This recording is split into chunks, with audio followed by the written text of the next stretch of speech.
Dear children, welcome to the new chapter Cell the Unit of Life. From our lower classes, we have kept on learning about the word cell. We know cell is the structural and functional unit of living organisms. It means that the cell makes up the structure of a living organism and all the function which is performed by a living organism is taking place inside a cell. And we know our human body is made up of trillions and trillions of cells. So we're going to study about this cell, that is cell, the unit of life.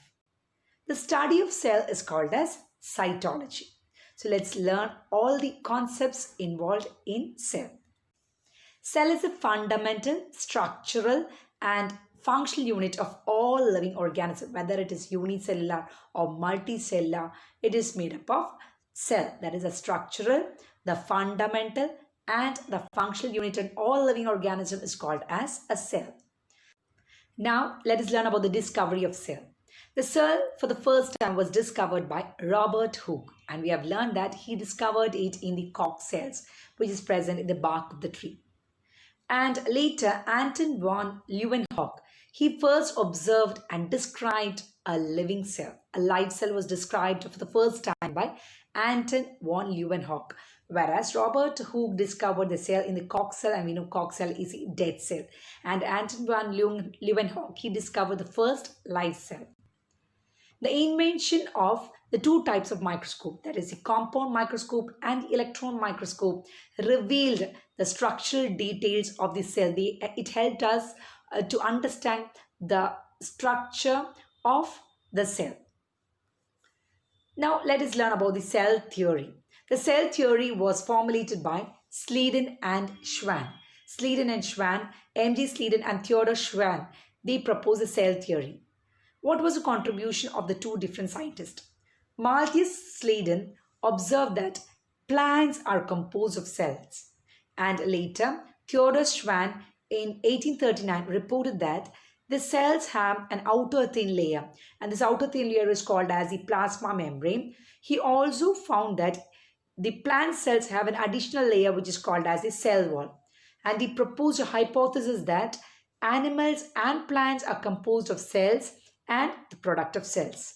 So this is about the cell theory, which was proposed by Schleiden and Schwann. Schleiden proposed that plants are made up of cells, and Schwann, he proposed that cells have an outer layer called as plasma membrane, and in plant cells they have an additional layer called as the cell wall, and he proposed a hypothesis that both plants and animals are made up of cells and its products.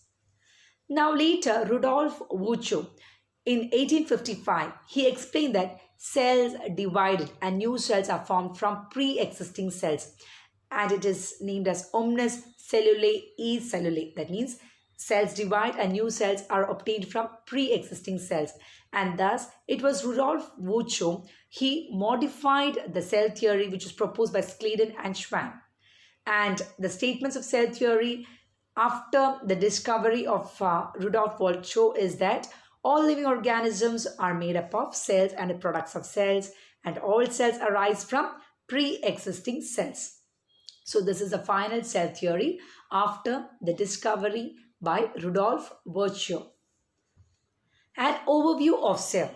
All cells, they contain a cytoplasm, a semi-fluid matrix where cellular activities and chemical reactions occur. That is all the functions which is performed within the cytoplasm, and this keeps the cell in a living state. Next, all cells have ribosomes. Ribosomes are non-membrane bound organelles which is found in cytoplasm, chloroplast, mitochondrium, and on the surface of rough endoplasmic reticulum. The smallest cell is the mycoplasma, which is 0.3 μm in length, and the largest isolated single cell is the egg of an ostrich, and the longest cell is the nerve cell, and the size of the bacteria is about 3 to 5 μm, and the human RBC is 7 μm in diameter. This is a rough estimate of the different sizes of cells.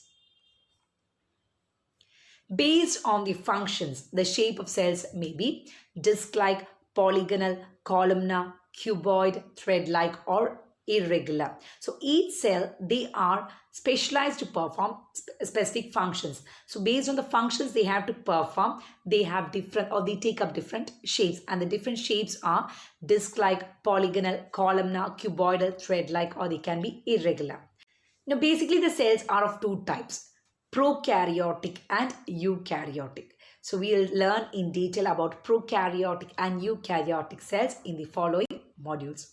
So dear children, we have just had an introduction to cell and why it's called as a unit of life. Thank you.